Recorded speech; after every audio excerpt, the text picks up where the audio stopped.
le jeudi de la 3e semaine après Pâques. À votre résurrection, ô Christ. Alléluia. Le ciel et la terre sont dans l'allégresse, Alléluia.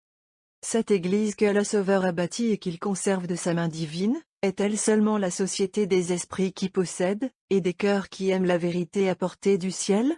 L'a-t-on suffisamment définie, quand on l'a appelée une société spirituelle?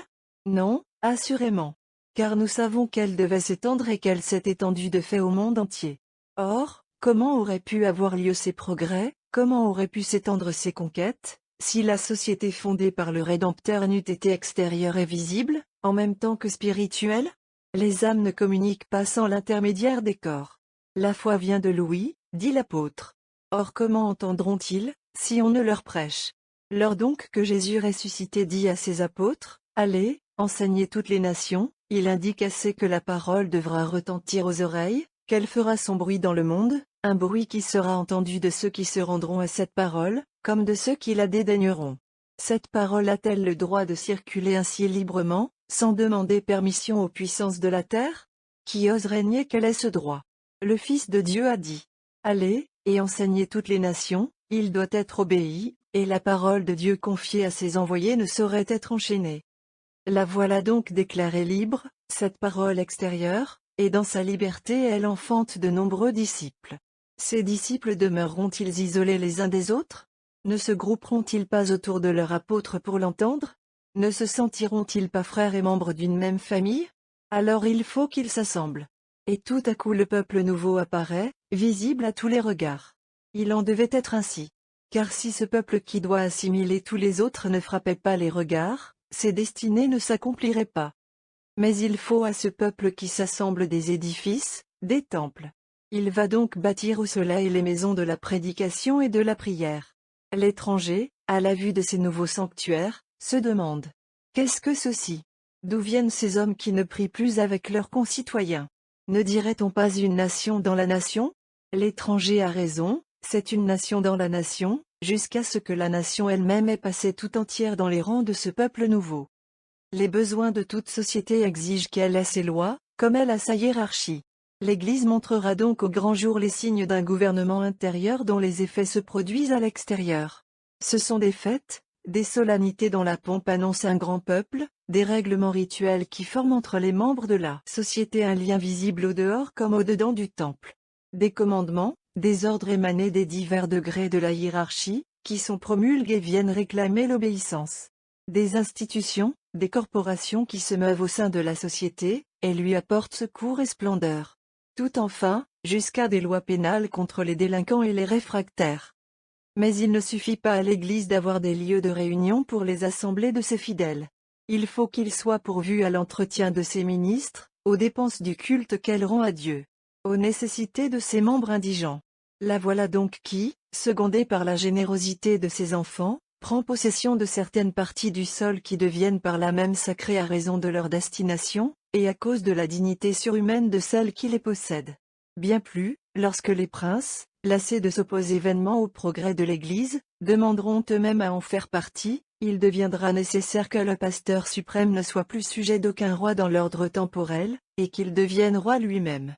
La société chrétienne accueille avec acclamation ce couronnement de l'œuvre du Christ, à qui toute puissance a été donnée au ciel et sur la terre, et qui devait un jour régner temporellement dans son vicaire.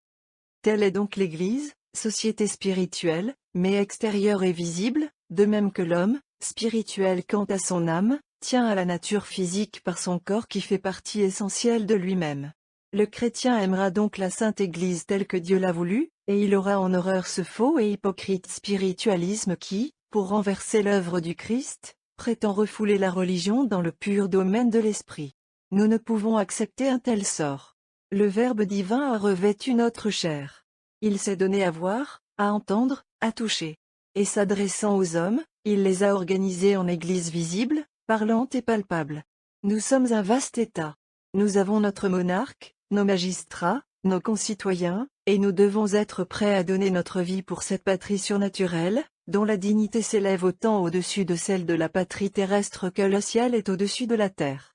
Satan, jaloux de cette patrie qui doit nous conduire à celle dont il est exclu, n'a rien épargné dans le cours des siècles pour la renverser. Il s'est d'abord attaqué à la liberté de la parole sacrée qui enfante les membres de l'Église. Nous vous défendons, disaient ses premiers organes, de parler désormais de ce Jésus. Le stratagème est habile.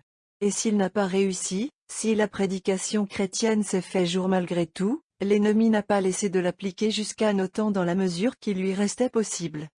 Les assemblées des chrétiens ont éveillé de bonne heure les poursuites de la puissance mondaine. La violence a tenté de les disperser. Souvent nous avons été réduits à chercher les entrées et les forêts, à choisir les heures de la nuit pour célébrer les mystères de lumière, pour chanter les splendeurs du divin soleil de justice. Que de fois nos temples les plus aimés, monuments de la piété, consacrés par les plus chers souvenirs, ont couvert la terre de leurs débris. Satan eût voulu effacer jusqu'aux traces du domaine de son vainqueur. Et les lois que l'Église promulgue pour ses fidèles, et les relations de ses pasteurs entre eux et avec leurs chefs, à quelle tyrannique jalousie n'ont-elles pas donné lieu? On a voulu refuser à la société des chrétiens jusqu'au droit de se gouverner elle-même. Des hommes serviles ont aidé les gens de César à garrotter l'épouse du Fils de Dieu. Ces biens temporels ont aussi tenté la cupidité des puissances du monde. Ils lui procuraient l'indépendance. Il fallait donc les lui ravir, afin qu'elle n'eût plus qu'une situation précaire, attentat que nos sociétés politiques expient cruellement chaque jour, mais moindre pourtant que celui qui est le crime de notre siècle, et qui a fait descendre de son trône, après 1000 ans de royauté temporelle, le pasteur qui tient les clés du royaume de Dieu. Cependant, les plus odieuses erreurs circulent, l'idée d'une église toute spirituelle, d'une église qui ne doit pas être visible, à moins qu'elle ne consente à devenir l'un des ressorts du gouvernement national, cette idée impie et absurde trouve de nombreux partisans. Pour nous n'oublierons pas les innombrables martyrs qui ont donné leur sang pour maintenir et assurer à l'Église de Jésus-Christ sa qualité de société publique, extérieure, indépendante de tout joug humain, en un mot complète en elle-même. Peut-être sommes-nous les derniers héritiers de la promesse. Raison de plus pour proclamer jusqu'à la fin les droits de celle que Jésus s'est donnée pour épouse, à laquelle il a conféré l'empire de ce monde qui n'a été conservé qu'à cause d'elle, et qui s'écroulera le jour où elle en serait exilée. Terminons par le cantique à l'honneur de notre chef invincible. Les anciens missels de Saint Gall nous donnent encore cette prose pour célébrer le mystère de la Pâque. Séquence. Allons, frères. Que nos chants éclatants et remplis d'harmonie célèbrent, en s'unissant, les joies enivrantes de cette saison riche et printanière, dans laquelle le Christ daigne rouvrir pour nous les espérances de la patrie céleste. À cette heure Pharaon gémit de sentir enlever à sa tyrannie les esclaves qui l'écrasaient d'un joug de mort. Rendons grâce au Roi suprême qui nous a rachetés de l'abîme. Et puisque, comme Israël, nous sommes des gages du joug égyptien, préparons aussi nos âmes, et immolons une victime mystique. Du sang divin de cette victime, marquons la maison de notre âme, et nous ne craindrons plus le glaive vengeur de l'ange qui vient frapper les coupables. Pour manger dignement la chair sacrée de l'agneau, ôtons le levain du péché, et vivons dans la sincérité. Ainsi nous mériterons que la lumière céleste nous arrache à nos noirs ennemis, dans le désert de cette vie. Affranchis de notre adversaire par les eaux purifiantes du Christ, nous chanterons, à la louange du Libérateur, le cantique de Moïse qui délivra son peuple opprimé par le cruel Pharaon, en submergeant cet ennemi dans les sombres gouffres de la mer. Donc à l'envie chantons avec allégresse le Seigneur Tout-Puissant. Que nos dévotes prières frappent à la porte de sa sublime miséricorde. Afin que lui qui, par sa mort, a brisé l'empire de la mort, daigne garder ceux qu'il a rachetés. Qu'il les préserve de revenir sur leurs pas, mais plutôt qu'il les aide à monter au royaume promis. Amen.